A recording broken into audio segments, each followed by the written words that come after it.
Sa dinami-dami ng dinrama ng Maabayan Black, umamin na wala silang ebidensya sa kanilang alegasyon laban kay VP Sara. My goodness, gumawa lang talaga kayo ng ingay. Kayo dyan talaga, mga Maabayan, wala talaga kayong silbi. Pag-usapan natin yan maya-mayang konti lamang mga kotsero, pero bago natin gawin yan as usual, tayo muna ay magbibigay po guys sa Sendwave! Kung kayo po ay nasa US, UK, Canada, Italy, France, Spain, Ireland, and Belgium, ay pwede na po ay magpadala na inyong mga remittances dito sa Pilipinas sa pamamagitan po ni Sendwave. Ang gagawin nyo lang ay download ang Sendwave app, gawa po kayo ng account, at i-register yung bank account details, at pwede na po ay magpadala sa GCash, sa mga bangko, at sa iba't ibang mga pawn shop dito sa bansa. At kapag ginamit nyo po ang promo code for the very first time na gagamitin nyo ang Sendwave, lalong kapag ginamit yung promo code ko na Coach Jarrett, ay makakakuha pa kayo ng karagdagang $20 free credit. Kaya yan, ayun. So gamitin po si Sendwave mga kotsero for all of your remittance needs. Okay. Ito na nga. Pag-usapan muna natin konti history. History lesson muna tayo guys. Kasi bistado eh. Bistado guys eh. Napaamin eh. Yung tigas ng mukha nila, yung tigas ng mukha ng Maabayan Black, lalo na yung Franz Castro. Idami na rin natin si Senator Risa Hontiveros. Unti-unting na-reveal. Unti-unting lumitaw. Kasi mga kotsero, yun nga, may nabalita kanina. Wala. Anyway, umpisahan natin dito sa article nung September 4, 2023. Last week. Nung pumutok tong issue na to ng confidential funds. Ito pong sinabi ni Hontiveros. Hontiveros hits fund transfer to OVP. Non-existent item may ghost transfer. Ghost transfer daw. Sige. Tingnan natin ngayon. Ito sabi niya. Someone should be held accountable for the reported unauthorized and illegal transfer of the 221 million budget to the OVP. Sabi ng opposition senator nga, si drama queen Risa Hontiveros. Okay. Ang sabi, included in the 221 million budget was 125 million confidential funds allegedly spent by the Office of the Vice President in 19 days. Mga kotsero, kung maalala nyo, kay Maabayan Black po ito galing. Papakita ko sa inyo. Ito yan, ito. August 28, 2023. Ang sabi ni Castro, OVP spent 125 million confidential funds in 19 days. Sa kanila ho nang galing yan. Kay Franz Castro. ACT Teachers Party List Representative Franz Castro on Monday claimed that the Office of the Vice President spent its 125 million confidential funds in 2022 in only 19 days. Ano sinabi? Hindi ito authorized. At nakita natin that there was contingent fund from the Office of the Office of the President na nanggaling itong 125 million confidential funds. Hindi raw authorized ito. Sabi niya. Sinakyan ni Hontiveros. Ito ngayon yung pagsakay ni Hontiveros. Panoorin natin yung niya.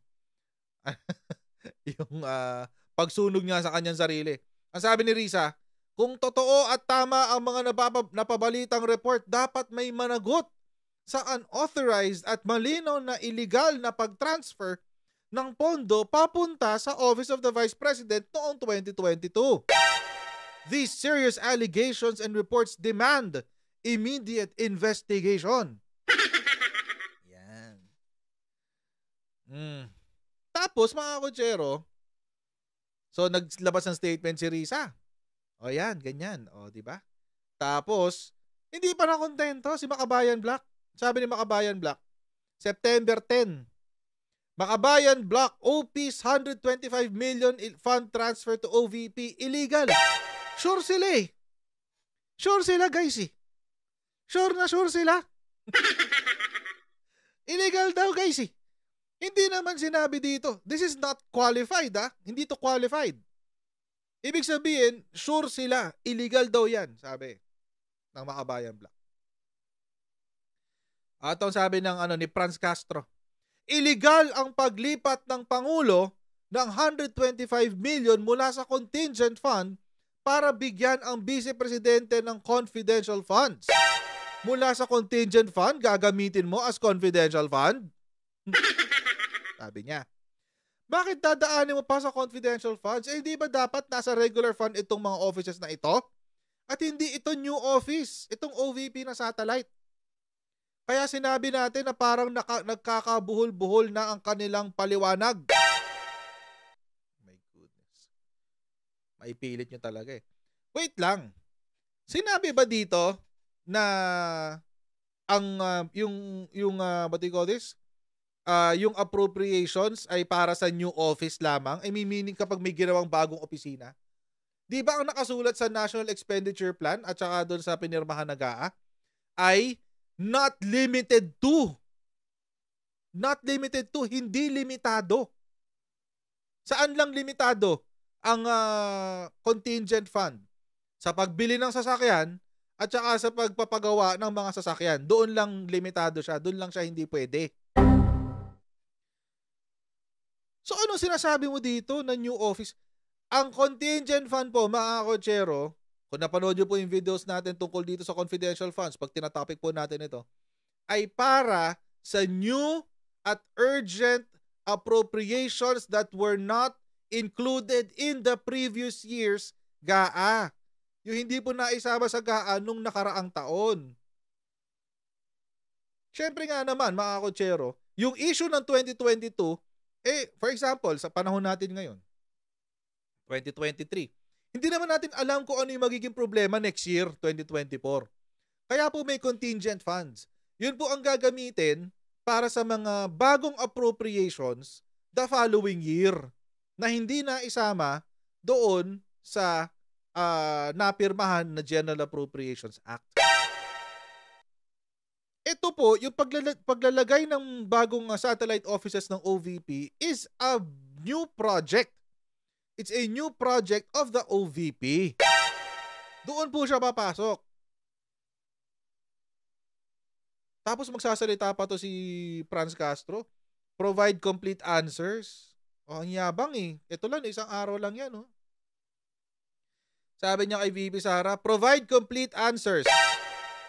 Teacher Solon Castro tells Vice President Duterte on confidential funds issue.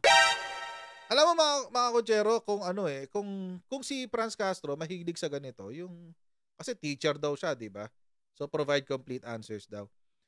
Kung ako naman, ang gagawin ko sa kanya, ako si VP Sara, since abogado naman ako, kung ako si VP Sara, isa lang naman isasagot ko sa kanya eh, what's your legal basis? Ganyan ho kami sa law school, mga kotsero. Ganyan ho sa amin. Kapag meron kang sinabi, pag may sinagot ka, hindi pwedeng yes or no lang. Hindi ho pwede. Kailangan isabihin mo, anong legal basis mo? Itong si Franz Castro, sinabi niya, illegal ang paglipat ng Pangulo ng 125 million mula contingent fund para bigyan ang Vice Presidente ng confidential funds. Kung ako sasagot nito, kasabihin ko ay Franz Castro, what's your legal basis? Anong basihan mong legal? Diba? Grabe siya. Panghusga kasi kayo eh. Tapos ngayon, apparently, provide complete answers daw, diba? Sabi ni Franz Castro. Kulang-kulang naman daw sumagot si Vice President. Ay, my goodness. Sabi niya,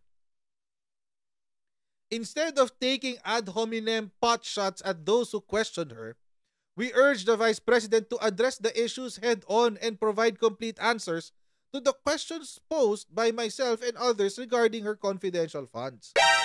What part of confidential don't you understand? Franz Castro, anong parte ng confidential lang hindi mo naiintindihan? Kasi mga kotsero, ulitin ko lang, na-review na ho ito ng COA. Umokay po ang COA dito. Number 1. Number 2, nagsubmit na po sila ng report sa Senado, sa Presidente at sa House of Representatives, sa House Speaker. Ngayon, pag-aaralan na kung paano ginamit yung confidential funds. Nagpupulong na po sila ngayon tungkol dyan. Kung tama ba ang paggamit. So anong issue? Ba't hindi sila mag-intay ng findings? Bakit kailangan manggaling pa kay VP Sara? Alam nyo kasi, sinabi ko na po ito kahapon, sabi ko po sa inyo, bakit kailangan to iba to kay VP Sara? Kasi, mga kotsero, this is for the purpose of trapping. Gusto ko nilang matrap si VP Sara. Siyempre, mga kotsero, hindi pwedeng sagutin ni VP Sara yung content kung saan nila ginamit yung confidential funds. Hindi ko niya pwedeng sagutin yan. Confidential funds nga eh. So, hindi maiipit si VP Sara. Ngayon, dahil hindi pwedeng sagutin, ang palalabasin nila, nagnanakaw ka lang. Kaya ayaw mong sagutin. See? Kahit let's say sinagot ni VP Sara, na-defeat ngayon yung purpose ng confidential funds. Tapos may impormasyon pa sila kung paano lalabanan yung mga proyekto laban sa CPP, NPA, NDF, laban sa drug pushing sa loob ng mga paaralan. Kasi nakuha nila impormasyon kay VP Sara eh. Oh. Diba?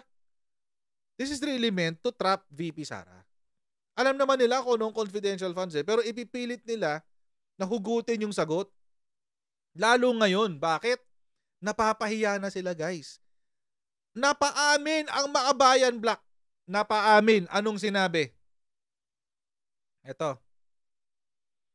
Makabayan Black has no proof yet of confidential fund misuse. Alam nyo, Makabayan Black, sa sobrang tigas ng mga mukha nyo, nag-ingay kayo sa wala. Ginulo nyo ang sistema ng Pilipinas, ginulo nyo ang budget hearings for this.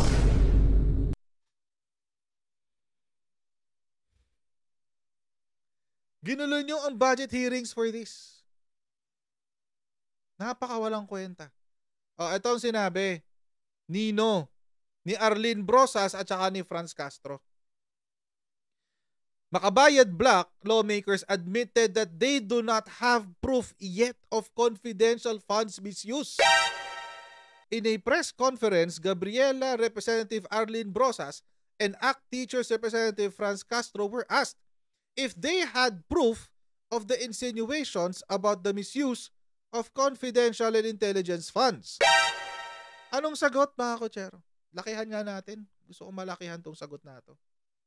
Para talagang maramdaman talaga ng taong bayan kung gaano sila niloloko ng Makabayan Black. Tinanong ho, ano hong ebidensya nyo ng alleged misuse ng confidential funds? Etong sagot, sabi ni Arlene Brosas, we have no proof right now. We have no proof? We have no proof? So, nag-ingay lang talaga kayo? Ginulo nyo ang sistema ng budget deliberations? Nag-grandstand kayo sa Kongreso? Nagbida-bida kayo para magmukha kayong malinis? Wala pala kayong ebidensya eh. Kaya pala hindi makapag-file ng impeachment. Pero may mga questions tayo. Kaya nga gusto nating magtanong eh. Kaya gusto nating mag-ungkat kung ano talaga yung nangyari dito. Alam nyo kung ano yung katangahan dito sa sinabi ni Arlene Brosas na to? You just admitted that you are using the Congress. You are using Congress for a fishing expedition. You are using Congress as a platform for witch hunting. Ganito bang klase ng kongresista yung kailangan natin, mga kotsero? Sino ba yung mga bumoto dito kay Arlene Brosas, Franz Castro at Raul Manuel? Bumili na kayo ng lubid. Diyos ko. Sinayang nyo yung oras ng ng Kongreso, ng Kamara. Para lang pala magtanong, mag-fishing expedition, maghanap ng butas.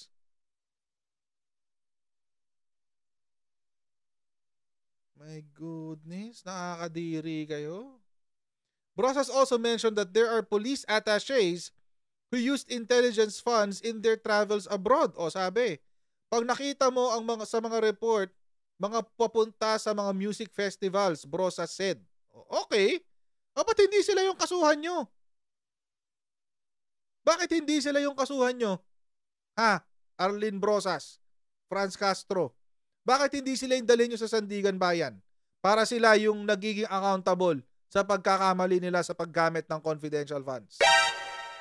Ba't kailangan yung guluhin yung budget deliberation para makakuha lang ng ebidensya kung paano nyo mapapabagsak ang Marcos Duterte tandem?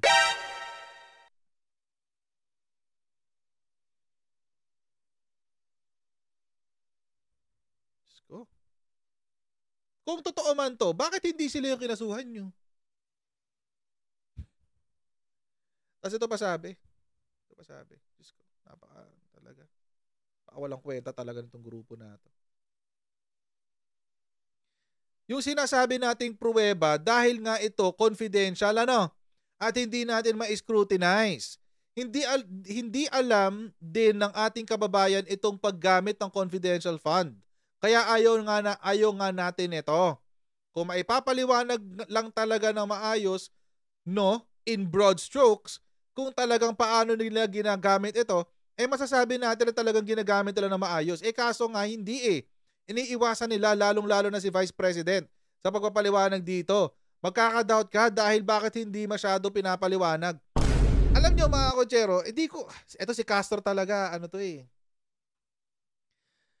Alam nyo sa totoo lang, sa tatlong naiwan sa Makabayan Block, ang naiwan talaga yung mga walang kwenta, yung mga walang ganun. Totoo lang.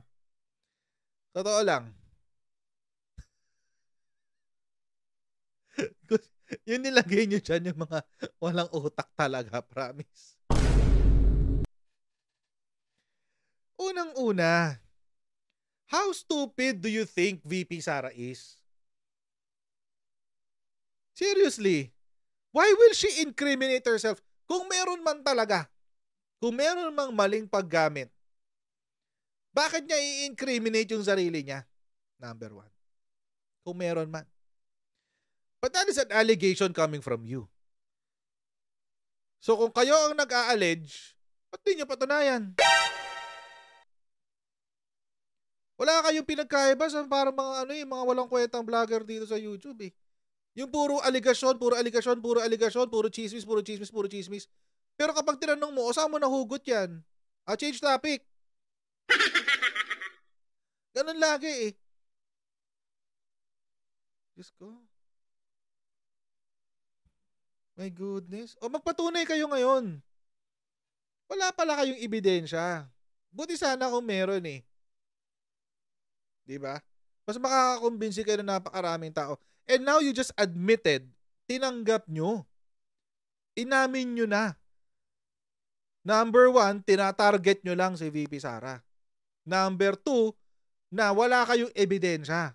Number 3, na inubos nyo lang ang oras at ang panahon ng Kongreso, ng Kamara de Representante, para lang isulong yung mga sarili nyong agenda. Dibistado kayo ngayon. Alam nyo mga kotsero,